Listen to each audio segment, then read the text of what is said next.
Let's watch a few clips of Trump Vance in their campaigning, starting with the clip of Trump, and we'll find a way to sneak one in there of JD Vance as well, because I think what he's saying specifically is one of the most egregious admissions of the actual goal for the Trump administration that they usually try to keep hush-hush. But first, of course, let's hear the madness coming out of Trump's mouth himself. You cannot get into a hospital, by the way, because the migrants have all of the beds. You cannot get into a hospital. You cannot get your kids into a school, because there are migrants there that don't even speak the language. It's unbelievable. They're giving, because of Biden and Kamala, they're giving precedence over your children who've been in that school. Is it not even thinkable? Yeah, I mean, it's so not thinkable that it's actually just not true at all. Kind of a weird concept. It's like when he says 107% of the jobs are being taken by migrants. He doesn't even care anymore to make these things try to sound realistic, because his base will parrot his talking points regardless of if they're based in reality or not. Now, as a thought experiment, I want you to take what he said, replace the word migrant with Jew, and whose rhetoric would he be parroting here? Now, maybe through this, you can understand why people are so quick to say he echoes Hitler's rhetoric. It's also kind of funny here that he just said in a speech like a few days ago that, oh, you'll send your kid to school and they'll get a sex change. Now he's saying that you can't even send your kid to school. Like, which one is it, right? It really just comes down to whatever comes to his mind that can help him fearmonger about whatever minority oppressed group that he can, despite it, when it's migrants,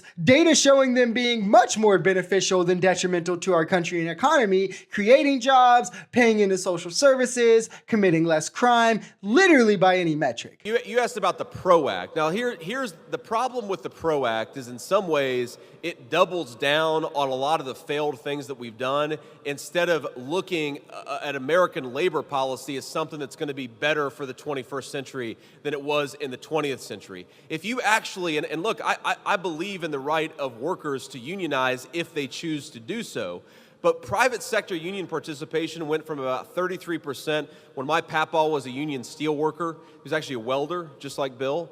33% to now it's about 7%. So we have to ask ourselves, what public policies have we enacted that have driven private sector union participation so low? I don't think we double down on what's on the failed model. Okay, so the history of unions and what's been happening to them and the erosion of them in this country is long and hard to break down in these quicker segments, but I'll do my best to do it here. Union participation in the private sector has dropped because of laws on the books that favor employers and take power away from the employees. Three big things directly have affected this also, that being NLRA election participation, which is something that's now more often being blocked by employers. They're allowed to use delaying tactics while they fight the unions. And then with increasing avenues to fight the unions, the rate of elections won by employees, they have to win an election to organize like the head or the president of the union, and then they try to get a first contract of collective bargaining. That's kind of how a union gets formed. So with these increasing avenues for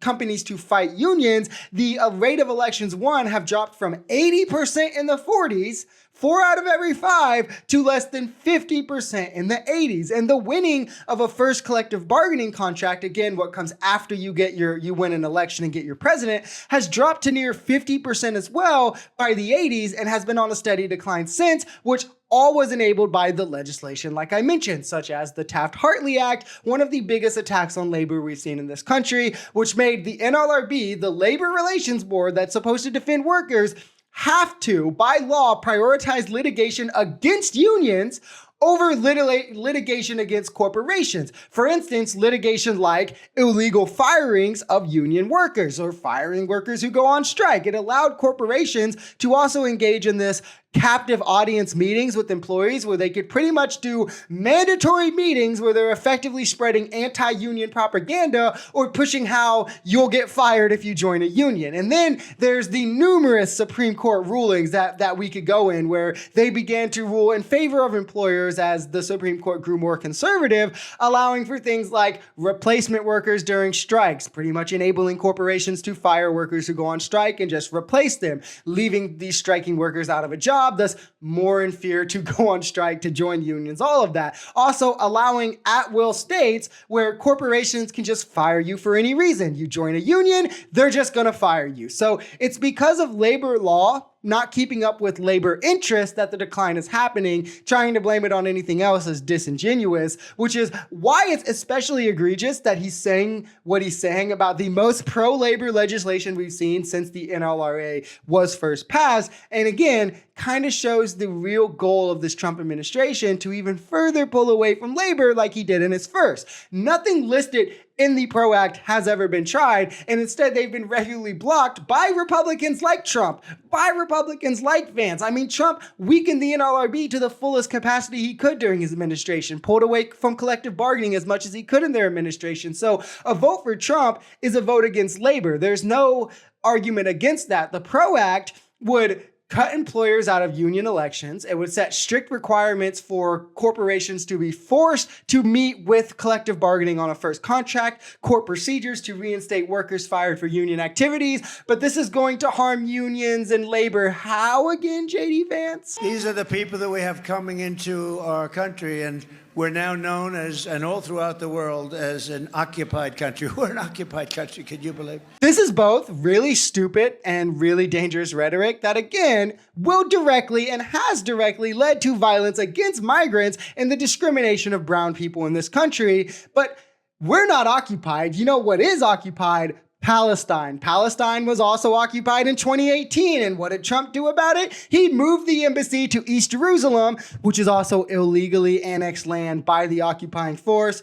I digress. Palestine is still occupied now. And what does Trump do about it? Well, he says that Israel needs to finish the job. He says that he'll stand with Israel unconditionally. He takes millions of dollars from Miriam Adelson saying, I'll do pretty much whatever you want on Israel. He uses Palestinian as a slur and refuses to say he'll give them sovereignty. And again, actually occupied by international ruling. It's not even a question. But in that case, who cares, right? Like, doesn't matter. In America's case, however, where we're not even actually kind of close to being occupied, not even kind of close to being under real threat, it's a huge problem. Despite migrants helping our economy grow, we just have to get rid of them. It's simple, right? It's really simple why he views this way. It's because those doing the actual occupying in Palestine are predominantly white people. They're Jews who are white facing, while the occupying force here is brown people. So he has to point his disdain at them